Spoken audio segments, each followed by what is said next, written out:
pero sí quiero que puedan empezar a distinguir a dónde está cada valor.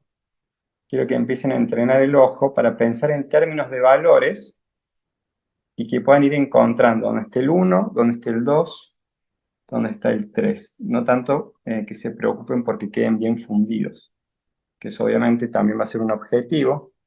Vamos a empezar a fundir un poco, pero si nunca han trabajado estas técnicas, lo van a encontrar como un desafío complejo. No quiero que lo tomen como algo frustrante, sino como algo difícil, que como toda técnica, la técnica siempre requiere de práctica. Esto no es distinto a sentarse a tocar el piano.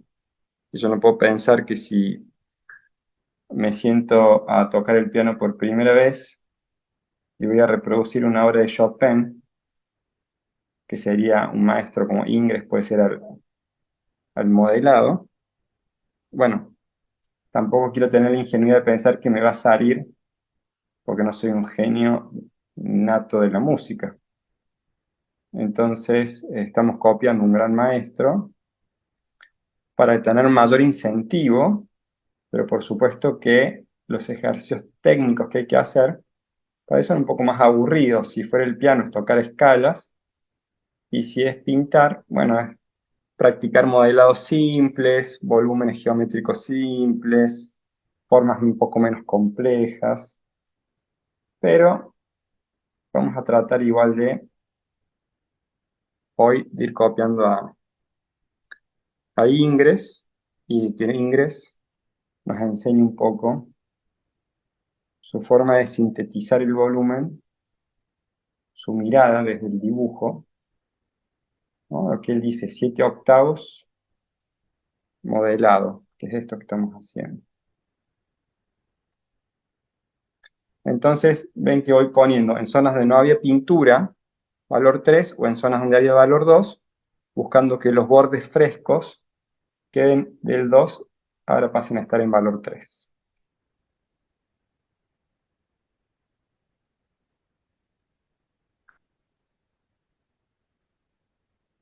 Lo voy a hacer así bien dividido ahora para empezar, para que se entienda bien conceptualmente a dónde quiero ir, y después vamos a empezar a buscar mayores sutilezas.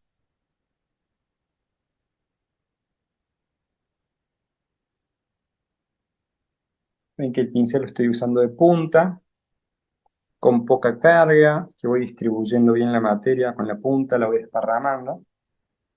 Y tienen que pensar que el pincel es una suerte de lápiz HB filoso con el que están sombreando un dibujo.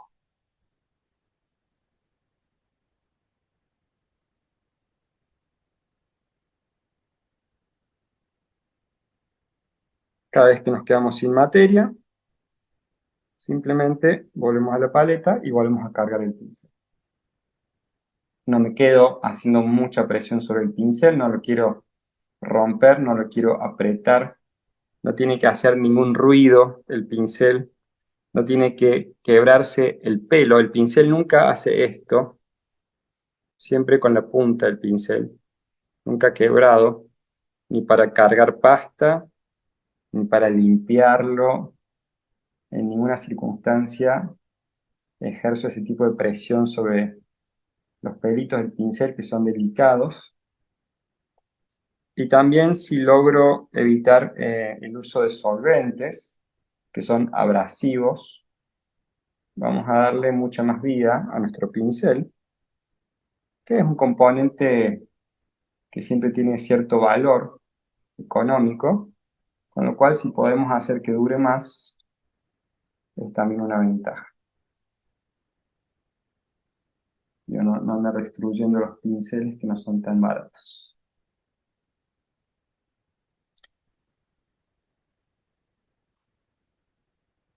De esa forma duran más, no nos exponemos a vapores tóxicos. Yo este valor 3 lo veo un poquito luminoso para esta zona de sombra. Sin embargo, les contaba que para mí un valor, más o menos un valor de diferencia es aceptable. Y en este caso podría buscar un 2,5, por ejemplo, Pero no quiero en esta sesión que es inicial, que estamos apuntando a un nivel más inicial, no quiero complejizar el problema y tampoco quiero que se les pierda el dibujo, que se vuelva muy sutil la diferencia. Así que estoy priorizando mantener un dibujo más claro, que sea más obvio, que sea menos sutil, pero que no se pierda, aunque después quede ligeramente por encima y tenga que oscurecerlo.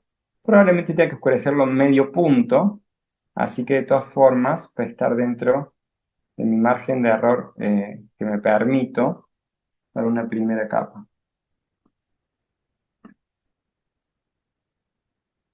Bueno, acá tengo todos los bordes frescos, entonces no quiero pasar al valor 4 ahora. Los tengo frescos, pero están como bastante duros los pasajes. Entonces simplemente lo que quiero hacer es volver al valor 2. Cuando vuelva a un valor más oscuro, lo que puedo hacer es apretar el pincel, hacer presión sobre los pelos del pincel, o sea, simplemente lo pongo entre papel y le hago presión sin lastimar el pincel y girándolo un poquito lo tiro para arriba. Entonces sale cierto excedente de pintura para asegurarme que no está cargado por dentro y vuelvo a tomar pasta en el valor 2,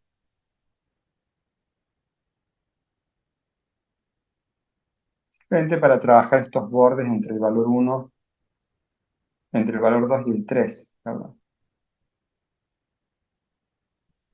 Y en esta instancia de modelado, en que voy como mezclando el 1 y el 2, perdón, el 2 y el 3, ahí también puedo lograr mayor sutileza en la transición, eligiendo si el 2 avanza sobre el 3 o si el 3 avanza sobre el 2. Eso lo vamos a ir evaluando cuando queremos integrar dos valores, si lo queremos hacer avanzando con la luz sobre la sombra, con la sombra sobre la luz, de acuerdo a lo que estén viendo en su referencia y a la sensación que tengan, si tienen que expandir la luz o expandir la sombra.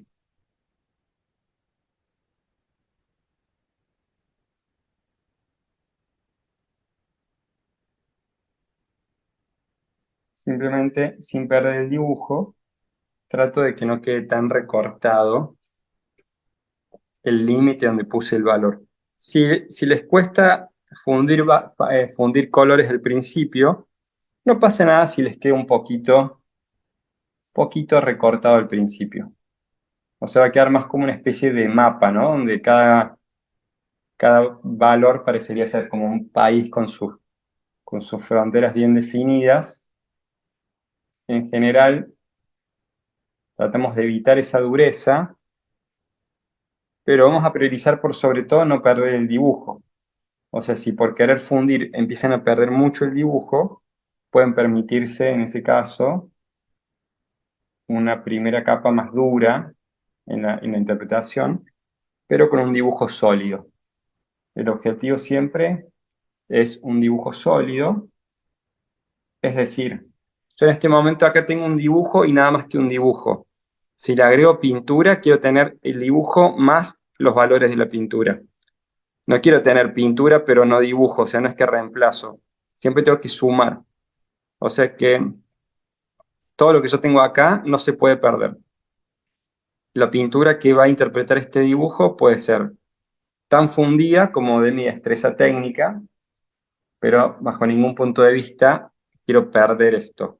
Y si para no perderlo, esa primera lectura tiene que ser bastante rígida, dura, poco fundida, bueno, no importa. Con el tiempo irán integrándolo mejor. Pero vamos a priorizar el dibujo.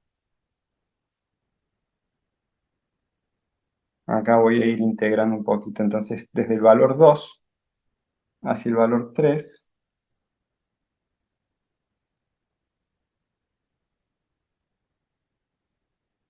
Y estoy viendo los bordes frescos. Estoy viendo dónde más puedo trabajar entre el par 2, 3 antes de pasar al valor 4. Si hay algo más que pueda hacer. Por ahí el iris lo puedo oscurecer un poquito. Si tuviera que volver al valor uno también puedo volver al valor uno, no pasa nada, pero voy a tratar de evitarlo. También porque en el uno tengo negro, es el único valor donde puse negro, y no quiero que el negro entre ya en los valores con blanco. De última buscaría otro pincel, o al final volvería con el valor uno si hace falta. Bueno, ahí lo veo bastante bien a lo que es las relaciones de valores del uno, el par uno dos y el par 2 3. Entonces ya me siento en condiciones de avanzar en la paleta y buscar un valor 4. Vamos a ahora entonces empezar a trabajar la idea del par 3 4. Vieron que arriba tengo los colores puros y abajo voy haciendo las mezclas, que también les pongo el número.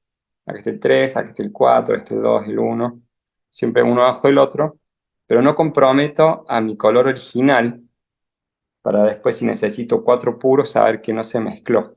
Si yo empiezo a hacer las mezclas arriba directo, se va a empezar a hacer todo un barro y después, cuando quiera 4, no voy a saber dónde está. O si se quedó ya sucio, mezclado, limpio. Por eso los voy haciendo abajo.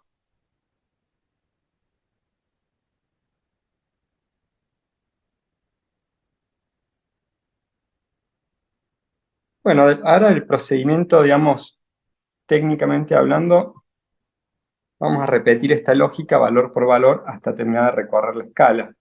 Entonces ahora simplemente voy a incorporar el valor 4 mezclándolo con los bordes frescos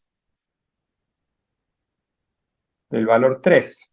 Como yo me aseguré de que todos los bordes frescos que estaban en 2 fundieran con el 3, ahora no queda un borde que sea solamente el 1 o el 2. Por más que sean áreas pequeñas o finitas, todo tiene valor 3. Entonces la distancia que tengo que salvar al integrar con mi pincel es la distancia que hay entre el 3 y el 4. Entonces van viendo, ¿no?, cómo se va simplificando el problema. No es lo mismo tener que fundir un 1 con un 4, un 2 con un 4, que un 3 con un 4.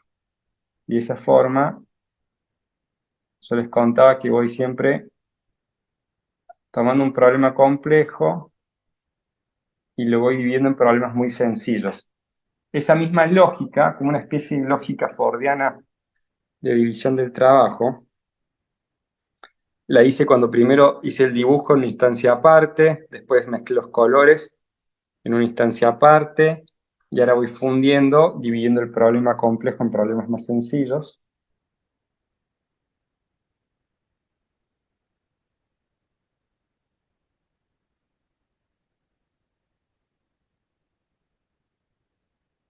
Vamos con el valor 4.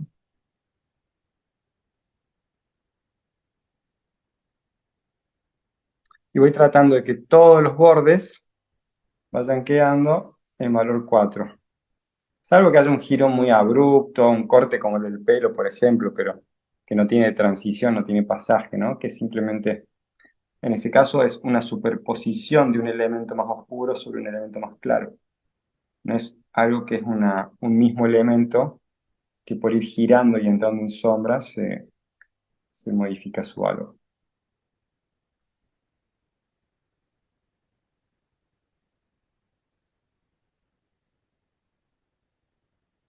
Bueno, y acá lo que estoy tratando de hacer, ya habiendo explicado la lógica de cómo voy a abordar esto, estoy tratando también de fundir un poco a medida que pongo el valor. Pongo el 3, el 4 sobre el 3, y a medida que lo pongo ya estoy integrando un poquito con la punta del pincel, siempre con movimientos cortos, con muy poca presión de pincel, para que no sufra el pincel, no sufre el soporte, digamos, la pasta, eh, con movimientos muy cortitos y suaves. Voy uniendo un valor con el otro. Entonces acá ven, por ejemplo, cómo el tipo de soporte que tengo también va condicionando y definiendo la técnica que uso. Porque si es flexible, tengo que tener una imprimación más liviana. Si es rígido, me permite poner una imprimación con más carga, total no se va a partir. De acuerdo al soporte a la imprimación, puedo poner un empaste más cubritivo de entrada o tengo que apelar a una capa más liviana. Por ahí unas aguaditas primero antes de ir con el empaste.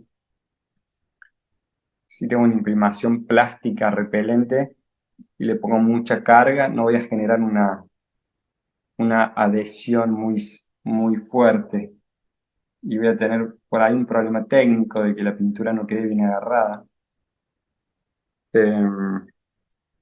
Por eso les contaba que hay muchas decisiones que vamos tomando, a veces sin saber, pero que van a ir condicionando el proceso. Por eso no tiene mucho sentido. No tiene mucho sentido que yo cuelgue un video en Instagram haciendo esto en cámara rápida, sin explicar, o incluso ahora que yo pinte, sin exteriorizar en palabras el proceso analítico y conceptual de qué estoy viendo, por qué lo estoy haciendo, o sea, en relación a qué técnica, a qué material, a qué soporte. Si no, realmente no van a entender el porqué de las cosas y van a pensar que no tiene relación con el soporte, con la tela, la imprimación. En redes vemos muchas cosas, pero son explicaciones a medias, digamos.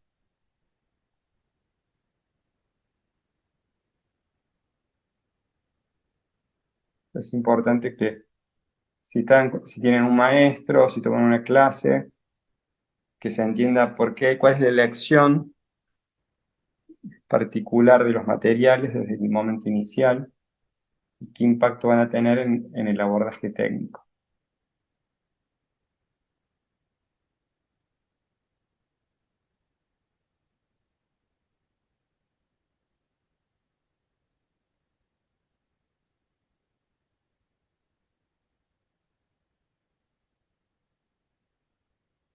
Aquí hay como una mancha que parecerían ser como unas pestañas, una insinuación de pestañas.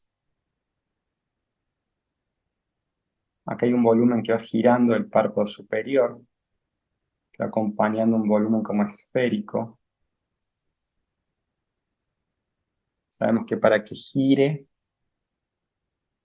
tiene que haber una transición de valores. O sea, aclaramos que solamente el valor va a generar volumen. Bajo ningún punto de vista, tono y croma van a generar volumen.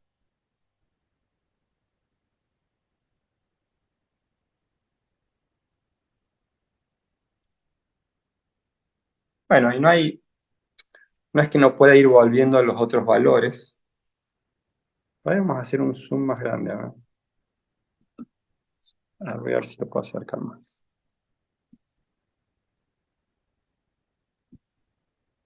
Mejor ahí. Voy a mantenerme con el valor 4. Y recuerden que mi paleta, el problema de hacer zoom es que cuando les quiero mostrar la paleta puede ser que no me olvide que tengo el zoom y las cosas no me entren en pantalla porque tengo todo muy pegado. Pero les quería recordar que tengo mis valores del 1 al 5 como la zona de sombra, valores bajos y medios bajos. Por ahora estoy en el 4, o sea que todavía tengo margen para agregar un valor y seguir todavía en el mundo de las sombras, sin haber pasado siquiera al mundo de las luces, que son dos mundos que están separados, son dos mundos distintos. Y cuando empecé a poner el valor 1, hice una mancha.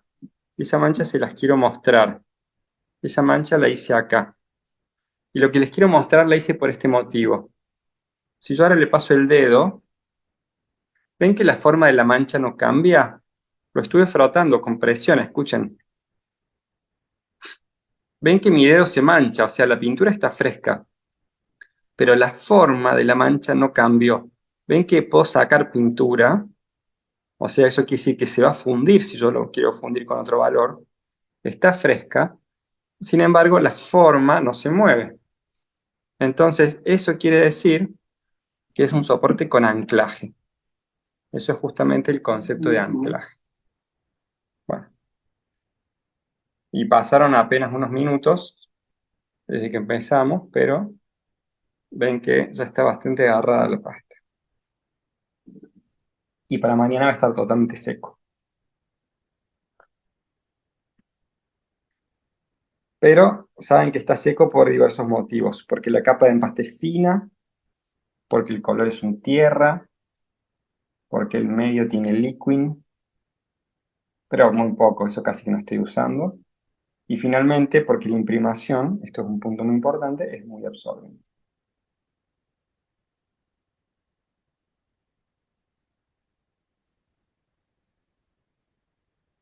Bueno, espero que no estén teniendo muchos inconvenientes técnicos con la sesión de hoy.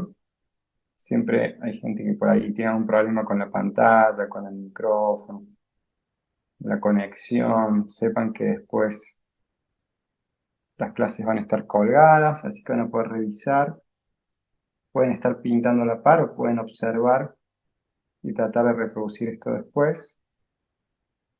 Los videos van a estar un tiempito disponibles. En la descripción del curso está la fecha, hasta cuándo van a estar. Pero mientras estén, los pueden aprovechar.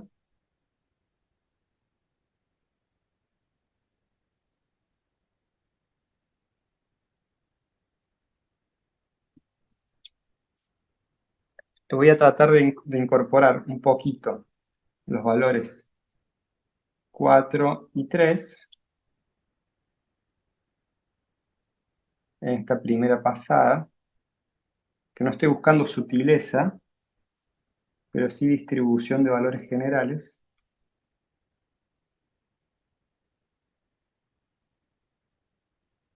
Y ya después de esto no tengo mucho más donde aplicar el 4, ya tengo todos los bordes frescos en valor 4 y ya estoy preparado para un valor 5, es decir, todo este borde está en 4, esto está en 4, esto está en 4, esto está en 4, esto está en 4. O sea que ahora tendría que pasar al valor 5 de mi paleta y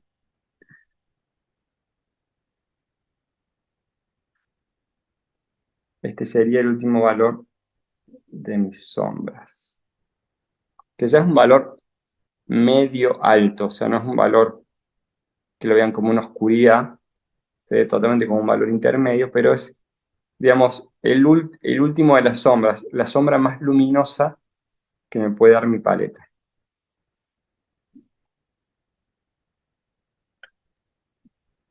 Es muy importante cuando hablamos de modelado, y esto es contraintuitivo, pero es muy importante que aprendan a manejar el pincel redondo de punta, porque es el único pincel con el que realmente es como dibujar esto con un lápiz bien afilado.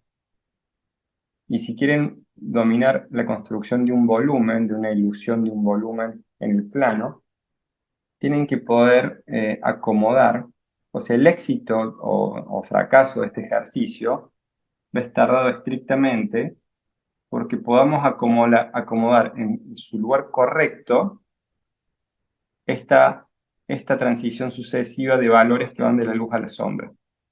Mientras mejor los pueda acomodar en su espacio, en el espacio que tienen que ocupar, mejor va a ser la ilusión de volumen.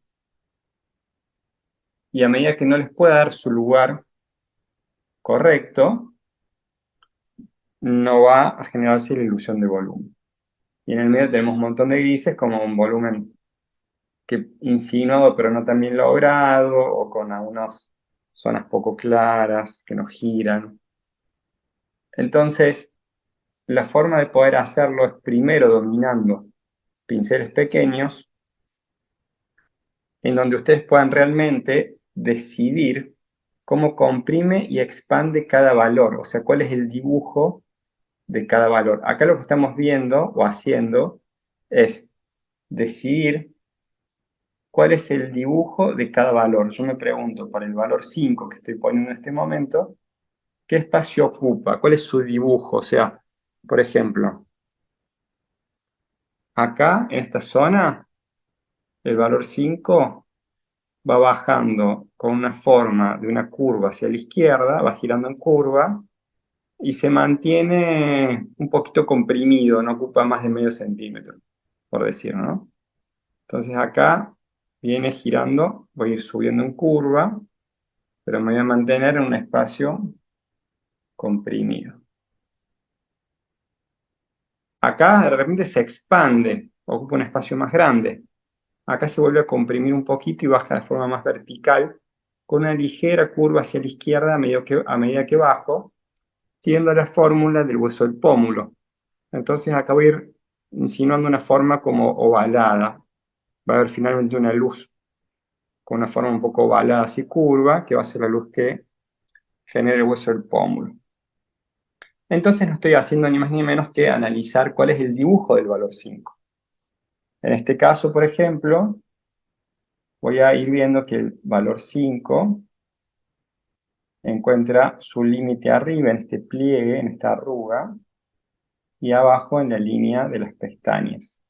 Y vamos a hacer que ocupe todo el plano de arriba hacia abajo, en el sentido horizontal hacia la derecha. Vamos a ir fundiendo, comprimiendo al valor 4 de esta manera. Un poquito más luminoso por arriba, acá que por abajo. Estoy analizando la forma de mi valor 5. Acá, por ejemplo, también vamos a poner un poquito de valor 5. Lo voy a integrar con la línea sin perder el dibujo, porque es una línea que no está tan integrada, porque es un pliegue, como una arruga, como si fuera una cicatriz. No tiene transición. Acá también es la línea de las pestañas, ¿va? Sin transición.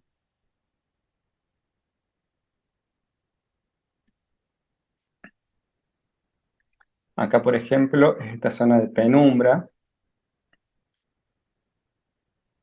en la zona del párpado superior, abajo de la ceja.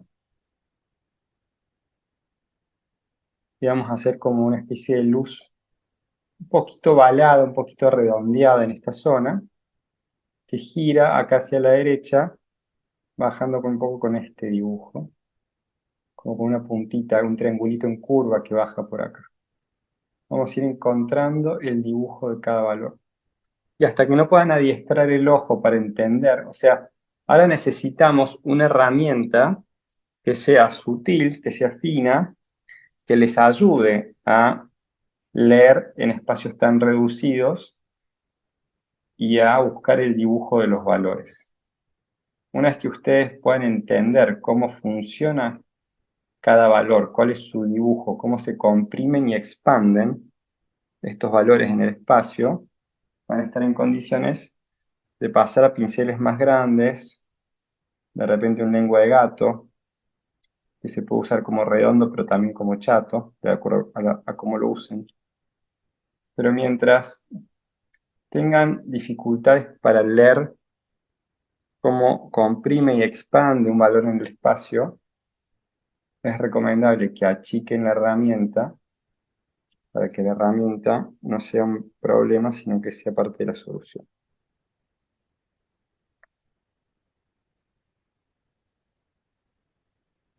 Por acá por encima también tengo valor 4, así que voy comprimiendo el 4 con un poco de 5. Y ya vieron que si me paso con el 5, después lo puedo comprimir con el 6. O sea, siempre que vengo con el valor que sigue más clarito, cuando los integro puedo comprimir al anterior, lo puedo empujar y lo puedo achicar. Es importante entonces que tengan la posibilidad de analizar el movimiento de los valores, considerando cómo comprime y expande cada uno. Eso va a ser parte del dibujo. O sea,